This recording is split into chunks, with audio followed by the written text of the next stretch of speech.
आज 17 मई से अधिक मास प्रारंभ हुआ है जो 15 जून तक चलेगा। इस 15 जून तक के अधिक मास में 5 चीजें अपने अंदर धारण करना है। पहले नंबर का, शिव जी को 1 लोटा जल सुबह से लेकर शाम तक के बीच में कभी भी चढ़ाना जरूर। दूसरा, शंकर जी के मंदिर में या बेलपत्री के नीचे या तुलसी के क्यारे के पास में एक दीपक अवश्य लगाएं। चाहे सुबह लगाएं चाहे शाम को लगाएं, तुम्हारी मर्जी पड़े तब। दीपदान जरूर करो, जल जरूर चढ़ाओ। तीसरा, एक बेलपत्री को रख लें और उसी बेलपत्र को पहले दिन से लेकर 17 मई से लेकर अधिक मास के पहले दिन से लेकर अधिक मास के आखिरी दिन तक 15 जून तक एक ही बेलपत्र को एक कागज में या किताब में उसको रख लें। उसको रोज शिव जी को समर्पित करें। श्री शिवाय नमस्तुभ्यम बोलकर अपनी कामना करें। वापिस उठाकर उसको अपने किताब में रख लें। फिर कल वापिस समर्पित करें, फिर वापिस रख लें, फिर वापिस समर्पित करें।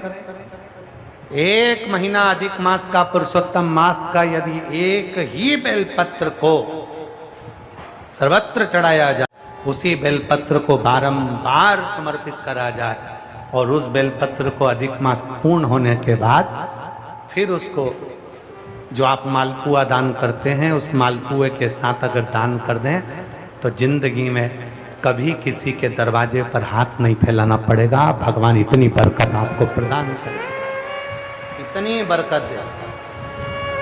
एक बेलपत्र, वही बेलपत्र पहले दिन से चालू होती है।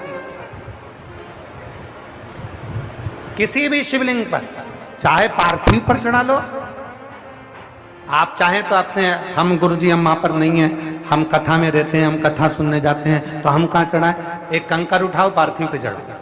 पेड़ के नीचे पार्थिव बनाया, उसी पे चढ़ा के रख ली। फिर उसी को बेलपत्र को, उसी बेलपत्र को बारंबार पूरे अधिक मास के महीने में 1 महीने तक उसी बेलपत्र को चढ़ाना है, उसी को रखना है।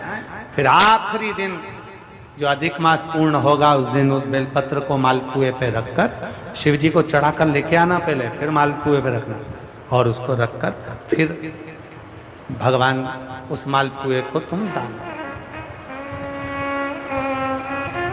मालपुआ दान नहीं कर सकते तो तुम बतासे दान कर दो, पर मीठे के साथ उस बेलपत्र को दान किया जाए। बतासा है, मिठाई है, कोई 33 कोई भी सामग्री 33 जो मीठी हो वो रखकर आप दे सकते। कभी किसी के दरवाजे पर कितनी भी मुसीबत आ जाए, कितना भी दुख आ जाए, कितनी भी तकलीफ आ जाए, कितना भी कष्ट आ जाए, कितना भी कष्ट आ जाए, आपको किसी के आगे हाथ नहीं फैलाना पड़ेंगे।